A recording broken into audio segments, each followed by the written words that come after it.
Salam sejahtera saudara-saudara sekalian, anggota jemaat dan simpatisan GKI Taman Jurus Bandung, juga saudara-saudara seiman yang kami kasihi.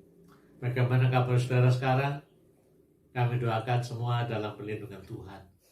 Kita jumpa lagi dalam acara PA Jemaat setiap hari Rabu pukul 19.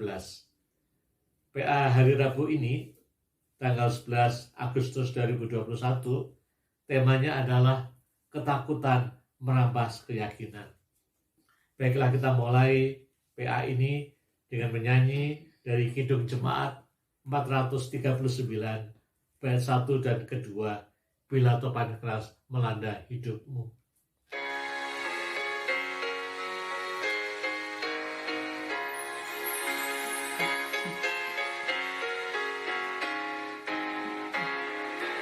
Bila topan keras melanda hidupmu, bila putus asa dan letih lesu, berkat Tuhan satu-satu hitunglah, kau niscaya kagum oleh kasih-Nya. Berkat Tuhan mari hitunglah, kau kan kagum oleh kasih-Nya. Berkat Tuhan mari hitunglah, kau niscaya kagum oleh kasih-Nya. Adakah beban membuat kau penat, salibkan topiku menekan berat? Hitunglah berkatnya pasti kau lega, dan bernyanyi terus penuh bahagia. Berkat Tuhan mari hitunglah, kau kan kagum oleh kasih-Nya. Berkat Tuhan mari hitunglah, kau niscaya kagum oleh kasih-Nya. Mari saudara-saudara kita berdoa mohon pimpinan Tuhan dalam PA kali ini. Ya Tuhan, Bapa kami dalam surga, yang bersyukur kepadamu kalau Tuhan satukan kami kembali dalam acara PA Jemaat saat ini. Yang percaya ini adalah anugerah Tuhan, kesempatan yang Tuhan berikan kepada kami semua untuk bersama-sama membaca, memahami, menghayati dan mengumuli firman Tuhan. Tuhan pimpinlah kami semuanya, sehingga firman Tuhan ini bermakna bagi kami, menguatkan kehidupan kami semuanya, terlebih dalam masa-masa sulit seperti sekarang ini. Dalam nama Tuhan Yesus kami telah berdoa. Amin. Saudara sekalian, PA kita dasarkan dari kitab 1 Raja-Raja 19 ayat 1 sampai ayat 8. Kita membaca 1 Raja-Raja 19 ayat 1 sampai 8. Sebaiknya saudara juga mengikutinya dengan Alkitab saudara masing-masing. Yaitu mengenai Elia dipanggil Tuhan untuk menuju ke Gunung Horeb. Ketika Ahab memberitahukan kepada Isabel sekalian dilakukan Elia dan perihal Elia membunuh semua nabi itu dengan pedang, maka Isabel menyuruh seorang suruhan mengatakan kepada Elia, beginilah kiranya para Allah menghukum aku, bahkan lebih lagi daripada itu, jika besok kira-kira pada waktu ini aku tidak membuat nyawamu sama seperti nyawa salah seorang dari mereka itu. Maka takutlah ia, lalu bangkit dan pergi menyelamatkan nyawanya, dan setelah sampai ke Berseba yang termasuk wilayah Yehuda, ia meninggalkan bujangnya di sana. Tetapi ia sendiri masuk ke padang gurun sehari perjalanan jauhnya, lalu duduk di bawah sebuah pohon ara. Kemudian ia ingin mati, katanya, cukuplah itu, sekarang ya Tuhan, ambillah nyawaku, sebab aku ini tidak lebih baik daripada nenek moyangku. Sesudah itu ia berbaring dan tidur di bawah pohon arar itu. Tetapi tiba-tiba seorang malaikat menyentuh dia setelah berkata kepadanya, bangunlah, makanlah. Ketika ia melihat sekitarnya, maka pada sebelah kepalanya ada roti bakar dan sebuah kendi berisi air. Lalu ia makan dan minum, kemudian berbaring pula. Tetapi malaikat Tuhan datang untuk kedua kalinya dan menyentuh dia, serta berkata, bangunlah, makanlah, sebab kalau tidak, perjalananmu nanti terlalu jauh bagimu. Maka bangunlah ia, lalu makan dan minum, dan oleh kekuatan makanan itu, ia berjalan 40 hari 40 malam lamanya, sampai ke gunung Allah, yakni Gunung Horeb. Saudara-saudara sekalian, berbahagialah kita membaca dan memelihara firman dalam kehidupan kita semuanya. Tema PA kita adalah ketakutan merampas keyakinan. Ketakutan. Apakah saudara pernah merasa atau mengalami ketakutan? Saya kira sebagai manusia kita pernah mengalami ketakutan. Dalam masa pandemi seperti sekarang ini, orang merasa takut kalau terpapar atau kena virus corona atau COVID-19. Kalau ada teman yang datang ke rumah, dahulunya kita senang.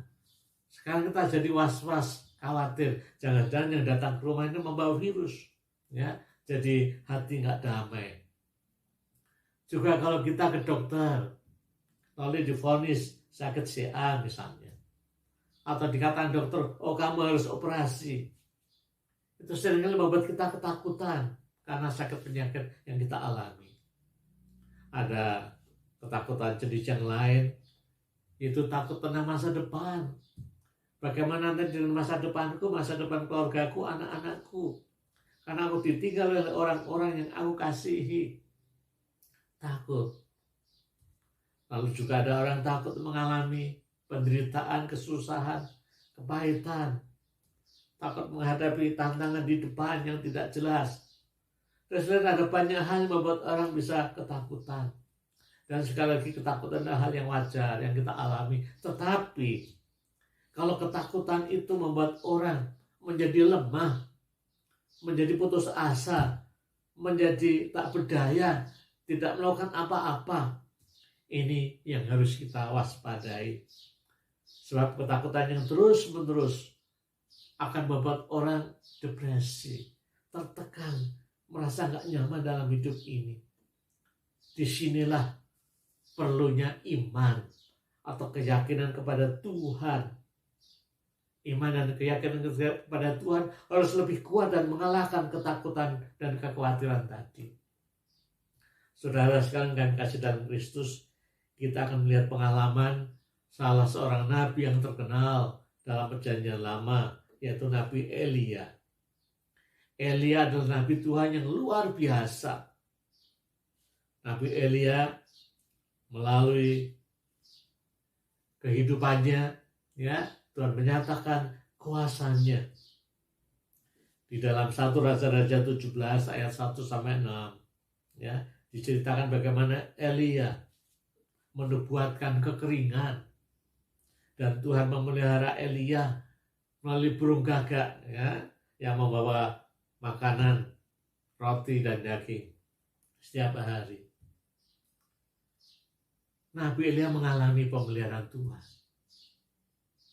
Dalam 1 Raja-Raja 17 ayat 14 sampai dengan 16, melalui Nabi Elia, Tuhan juga memberikan mujizat pada janda di Sarfat, di mana janda ini setiap hari mengambil tepung untuk mengolah roti, tapi tepungnya tidak habis-habisnya. Ya, dipakai setiap hari, tapi tepungnya ada terus. Juga dalam 1 Raja-Raja 17 ayat 17 sampai dengan 24, Nabi Elia dengan kuasa Tuhan menghidupkan kembali anak dari janda di Sarfat tadi.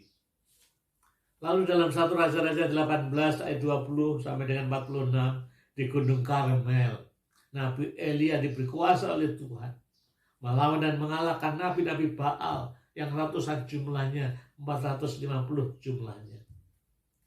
Saudara-saudara, sebetulnya Nabi Elia mengalami kuasa Tuhan yang luar biasa. Mengalami itu semua. Elia merasa tidak takut menghadapi banyak hal itu. Tapi anehnya, di dalam 1 Raja-Raja 19 ayat 1 sampai dengan 8, yaitu bacaan PA yang kita baca tadi, diceritakan bagaimana Nabi Elia takut menghadapi ancaman dari Isabel. Isabel adalah istri Raja Ahab. Raja Ahab dan istrinya Isabel adalah penyembah, pemuja-pemuja dewa Baal. Lalu begitu Isabel mendengar bahwa Nabi Elia telah mengalahkan dan membinasakan nabi-nabi Baal yang 450 itu jumlahnya, maka marahlah Isabel.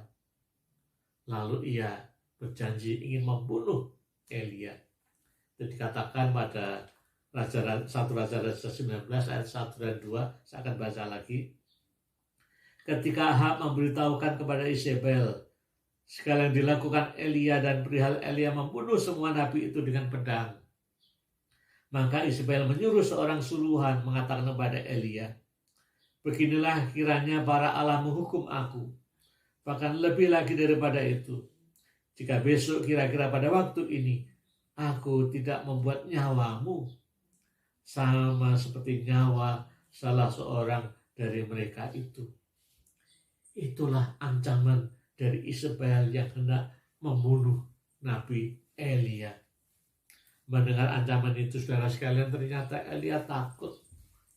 Padahal dalam peristiwa sebelumnya, Nabi Elia digambarkan sebagai pahlawan yang gagah berani, yang tidak ada takutnya menghadapi banyak orang, ratusan nabi-nabi Baal itu. Tapi mendengar ancaman Nabi Isabel, Elia takut.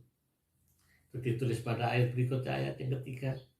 Maka takutlah ia ini Elia, lalu bangkit dan pergi menyelamatkan nyawanya. Dan setelah sampai ke Berseba yang termasuk wilayah Yehuda, ia meninggalkan bujangnya di sana. Nabi Elia takut dibunuh oleh Isabel, lalu lari menyelamatkan diri, pergi ke selatan sampai di Berseba.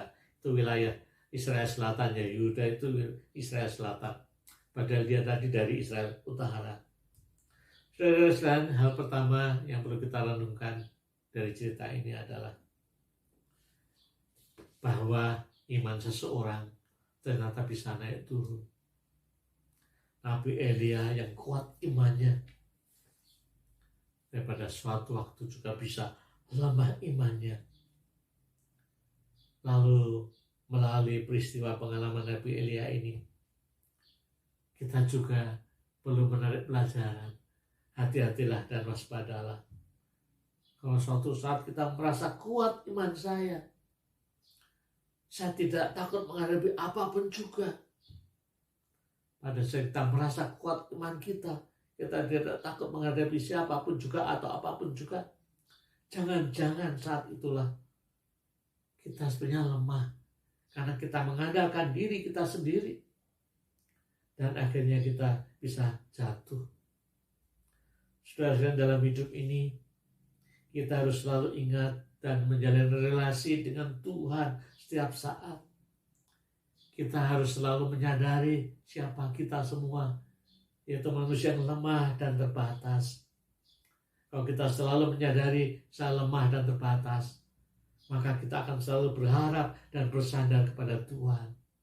Kita akan mengandalkan kekuatan Tuhan, bukan kekuatan diri kita sendiri.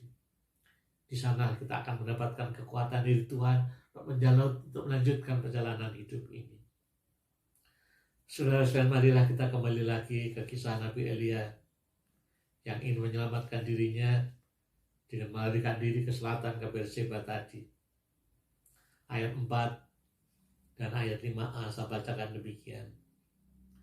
Tetapi ia sendiri masuk kepada gurun sehari perjalanan jauhnya, lalu duduk di bawah sebuah pohon arar. Kemudian ia ingin mati, katanya, cukuplah itu sekarang ya Tuhan, ambillah nyawaku, sebab aku ini tidak lebih baik daripada nenek moyangku. Sesudah itu ia berbaring dan tidur di bawah pohon ara. Saudara sekalian kami kasih dalam Tuhan Yesus Kristus, itulah tanda-tanda orang yang khawatir, yang takut, yang lemah imannya, yang tidak punya pegangan lagi, yang terlalu mengandalkan diri sendiri tapi ternyata nggak bisa. Orang yang mulai melupakan kuasa Tuhan, orang yang putus asa. Dan secara psikologis itulah tanda-tanda orang yang mengalami depresi. Pada saat orang merasa dirinya nggak bisa apa-apa, ya, mendapatkan ancaman, merasa lemah, maka dia tertekan terus-menerus, mengalami depresi.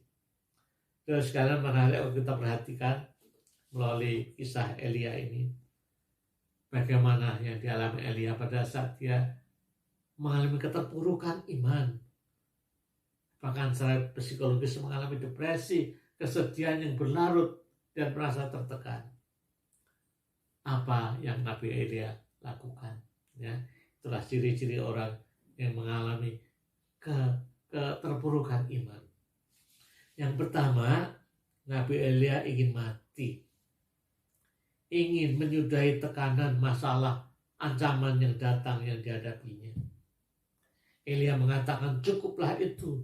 Sekarang ya Tuhan, ambillah nyawaku. Selain ini sepertinya sesuatu yang aneh. Pada satu sisi Nabi Elia takut dibunuh oleh Isabel. Ya, pada sisi yang lain, dia ingin mati. Ingin Tuhan mengambil nyawanya. Jadi rupanya yang ditakutkan Nabi Elia adalah penderitaan, ya, atau kesengsaraan saat dibunuh Nabi Elia, saat dibunuh oleh Isabel.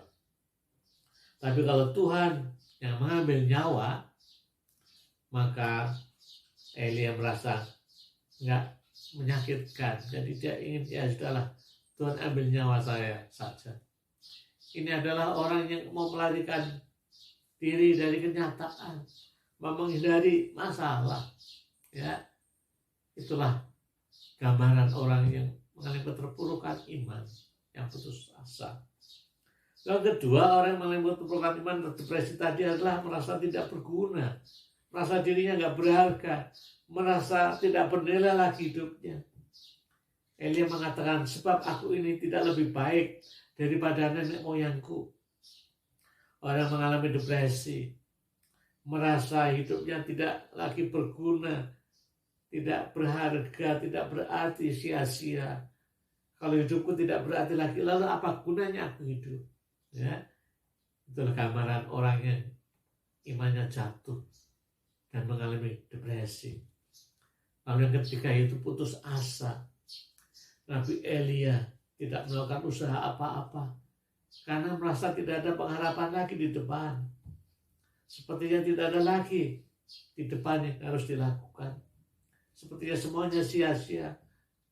Maka Nabi Elia pergi menyendiri, meninggalkan bujangnya, tidur di bawah pohon ara. Ya, pohon ara itu sebenarnya pohonnya nggak terlalu besar, tapi cukup rindang lah untuk orang beristirahat. Jadi orang cenderung menyendiri, menjauhi orang-orang lain. Itulah tanda-tanda orang yang terpuruk kehidupannya. Tidak melakukan apa-apa.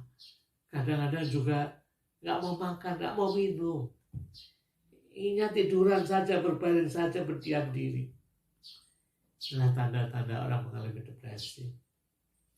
Saudara-saudara sekalian kami kasih dalam Tuhan Yesus Kristus, apakah kita atau saudara pernah mengalami satu atau beberapa hal atau beberapa tanda tadi?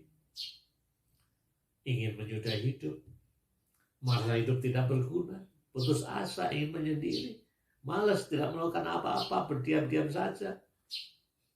Apakah kita pernah mengalami hal-hal seperti itu? Tentu kita berharap dan berdoa kita tidak mengalaminya. Dan sekarang kita lihat bagaimana dalam situasi depresi, merasa hidupnya tertekan dan putus asa, ternyata Tuhan tidak tinggal diam. Tuhan tahu pergumulan dan ketakutan Nabi Elia. Tuhan tahu apa yang dialami dan dirasakan Nabi Elia. Tuhan tahu keputusasaan Nabi Elia. Oleh karena itu, Tuhan mau campur tangan, memulihkan kondisi Nabi Elia. Agar Nabi Elia semangat dan bangkit kembali. Agar imannya kuat kembali untuk menghadapi tugas-tugas di depan. Maka Tuhan mengutus malaikatnya untuk menjumpai Nabi Elia. Diceritakan pada ayat 5b dan ayat yang ke-6. 5b dan ke-6. Tetapi tiba-tiba seorang malaikat menyentuh dia serta berkata kepadanya, "Bangunlah, makanlah." Ketika ia melihat sekitarnya, maka pada sebelah kepalanya ada roti dan sebuah kendi berisi air. Lalu ia makan dan minum, kemudian berbaring pula. Lalu Nabi Elia kembali dijumpai Tuhan oleh malaikatnya, berikan makanan dan minuman. Lalu Elia makan dan minum, tapi belum pulih, berbaring lagi, dikatakan demikian. Lalu untuk kedua kalinya, malaikat Tuhan menyapa lagi dan menyuruh Nabi Elia, ayat yang ke-7. Tetapi malaikat Tuhan datang untuk kedua kalinya dan menyentuh dia serta berkata, "Bangunlah, makanlah, sebab kalau tidak, perjalananmu nanti terlalu jauh bagimu." Saudara sekalian, Nabi Elia segera sadar. Dia mulai pulih. Dia mau mendengarkan amanat Tuhan melalui malaikatnya, supaya Elia pergi ke Gunung Horeb. Dan di sana Tuhan menjumpai Nabi Elia. Dan Nabi Elia dipulihkan keadaannya. Nabi Elia disadarkan bahwa masih ada banyak tugas di depan yang harus dia kerjakan. Tuhan masih mempercayai dan membutuhkan dia, yaitu Nabi Elia. Tuhan mengutus Nabi Elia untuk mengurapi raja Israel, raja Aram, juga Nabi Elisha penggantinya. Diceritakan pada perikop berikutnya. Saudara-saudara sekalian kami kasih dalam Tuhan Yesus Kristus, pelajaran apa lagi yang bisa kita petik dari PA mengenai kisah Nabi Elia ini? Yang pertama, saudara sekalian, Elia adalah seorang nabi yang dipilih oleh Tuhan. Sebagai nabi, Elia pun ternyata juga manusia biasa yang bisa takut, bisa lemah iman dan putus asa. Apalagi kita lemah dan terbatas. Kita juga mudah sekali merasa takut, khawatir, kecewa dan putus asa. Di saat-saat menghadapi banyak masalah dan pergumulan. Mungkin saat menghadapi kita sakit penyakit, mungkin saat kita menghadapi sakit penyakit yang harus kita alami. Sakit penyakit yang seringkali menakutkan dan mengerikan. Juga saat kita ditinggal oleh orang-orang yang kita kasihi, seringkali juga membuat kita terpuruk. Saat kita tidak bisa bekerja karena kondisi ekonomi seperti sekarang ini, dan masalah-masalah yang lain yang seringkali datang bertubi-tubi, kita seringkali merasa tidak berdaya, lemah dan putus asa. Saudara sekalian, di saat-saat seperti itu, marilah kita ingat kembali bahwa selama ini sebenarnya Tuhan sudah menjaga dan memelihara kehidupan saudara. Tuhan tidak tinggal diam. Tuhan tahu persis bagaimana pergumulan, ketakutan, dan kekhawatiran saudara. Dan Tuhan siap menolong dan menopang saudara semua. Maka bukalah hati dan pikiran saudara. Kenalilah suara-suara Tuhan melalui firman Tuhan, melalui peristiwa yang terjadi, melalui teman saudara. Tuhan bisa berkarya untuk memulihkan kehidupan kita. Janganlah ketakutan dan kekhawatiran mengalahkan iman kita, tapi sebaliknya imanlah yang mengalahkan ketakutan dan kekhawatiran. Yang pertama, saudara sekalian. Lalu yang kedua, perlu kita menyadari bahwa kita sebagai manusia yang lemah, yang terbatas. Kita dari debu. Oleh karena itu janganlah kita menganggap, oh saya kuat, saya bisa, saya mampu. Sadarilah bahwa semua kekuatan dan kemampuan saudara juga sebenarnya berasal dari Tuhan, anugerah Tuhan. Maka jangan lupakan Tuhan. Terus dekatlah kepada Tuhan dan mengucap syukurlah kepada Tuhan. Kalau saudara bisa seperti sekarang ini, itu adalah karena berkat dan anugerah Tuhan. Bukan semata karena kekuatan dan kemampuan saudara. Semuanya termasuk hidup adalah anugerah Tuhan. Lalu yang ketiga, yang terakhir saudara sekalian, selama kita masih diberikan kehidupan oleh Tuhan, dan hidup adalah anugerah Tuhan, pemberian Tuhan, berarti masih ada tugas-tugas yang harus kita kerjakan. Ada banyak hal di depan yang Tuhan inginkan supaya kita lakukan dan kita kerjakan. Ada banyak tugas-tugas yang Tuhan titipkan untuk kita lakukan, yaitu bagaimana hidup kita bermakna, berguna bagi banyak orang. Tentu bermakna, berguna bagi diri sendiri, bagi keluarga, suami, istri, anak, orang tua. Juga tidak hanya bagi keluarga, bagi orang sekitar kita, bagi orang lain, bagi gereja. Ada banyak hal yang Tuhan inginkan kita lakukan. Ya, ada banyak tugas yang masih harus kita kerjakan selama kita hidup ini. Kalau Tuhan mengatakan belum cukup atau masih diberikan kehidupan, lakukan tugas itu.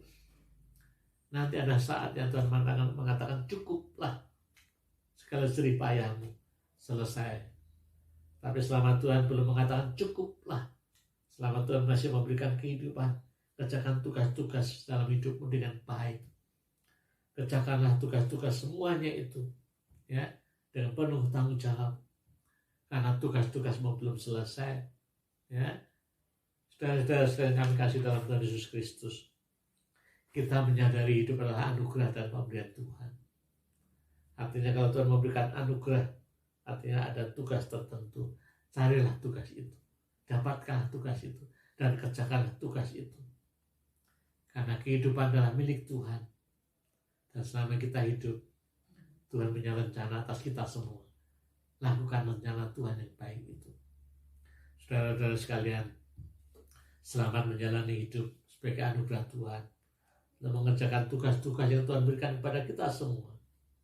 Selama kita masih diberikan kesempatan Tuhan hidup, Tuhan masih punya rencana yang indah dalam hidup kita yang harus kita kerjakan. Kiranya Tuhan memberkati kita semuanya. Amin. Saudara sekalian, sekarang kita masuk di dalam doa syafaat.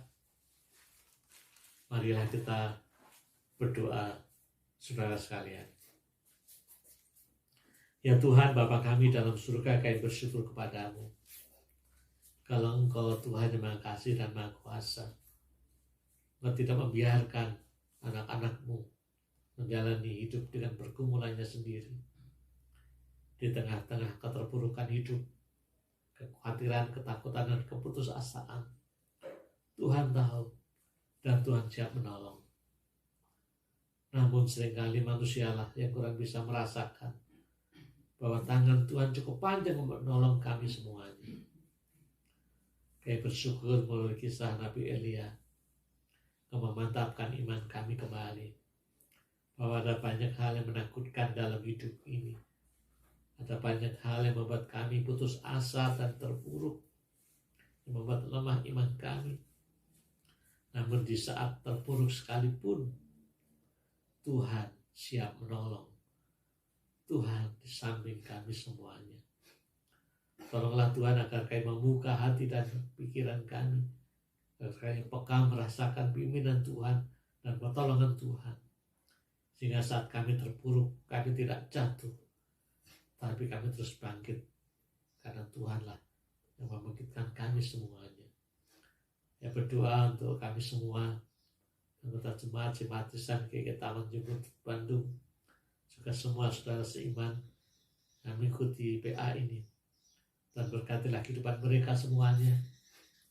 Kalaupun mereka menghadapi masalah pergumulan, mungkin soal sakit penyakit, soal pekerjaan, soal keluarga, atau soal apapun juga, Kira mereka tidak terpuruk, tapi tetap tabah dan kuat, karena ada Tuhan menyertai mereka semuanya.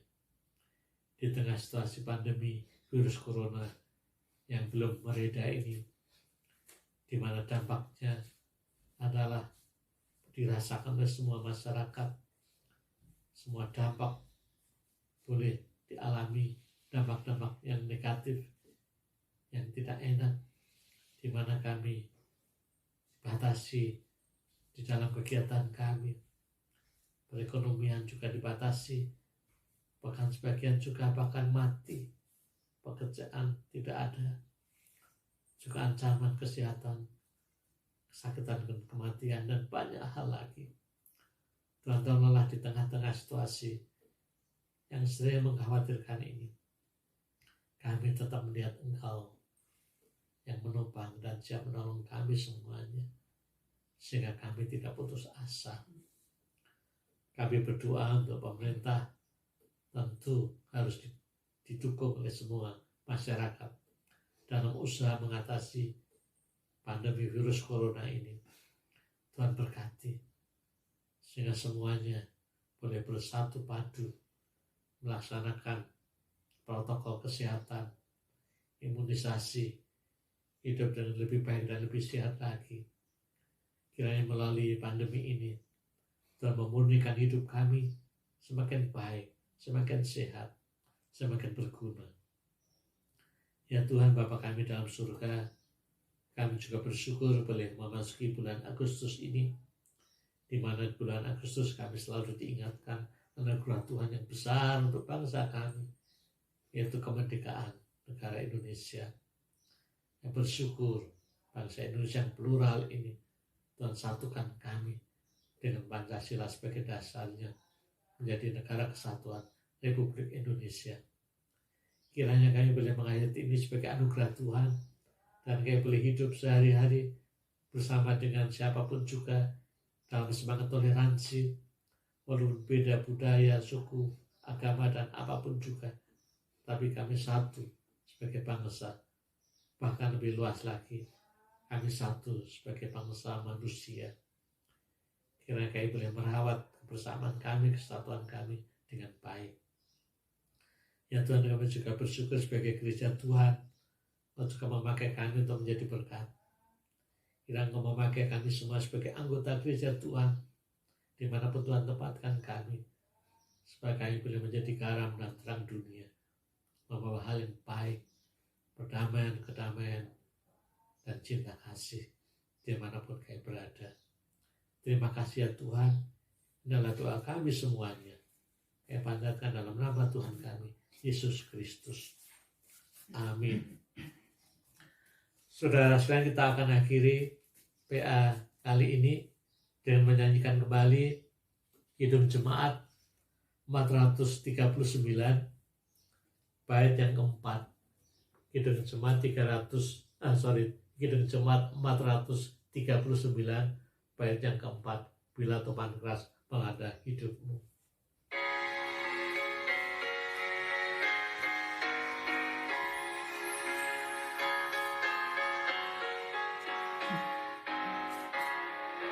Dalam pergumulanmu di dunia, janganlah khawatir, Tuhan adalah. Itulah berkat sepanjang hidupku. Yakinlah malaikat menyertaimu. Berkat Tuhan mari hitunglah. Kau kan kagum oleh kasih-Nya. Berkat Tuhan mari hitunglah. Kau niscaya kagum oleh kasih-Nya. Saudara sekalian, selamat menjalani hidup-hidup yang penuh pergumulan ini bersama dengan Tuhan. Bersama dengan Tuhan selalu ada kekuatan dan semangat baru. Tuhan memberkati kita semuanya. Amin.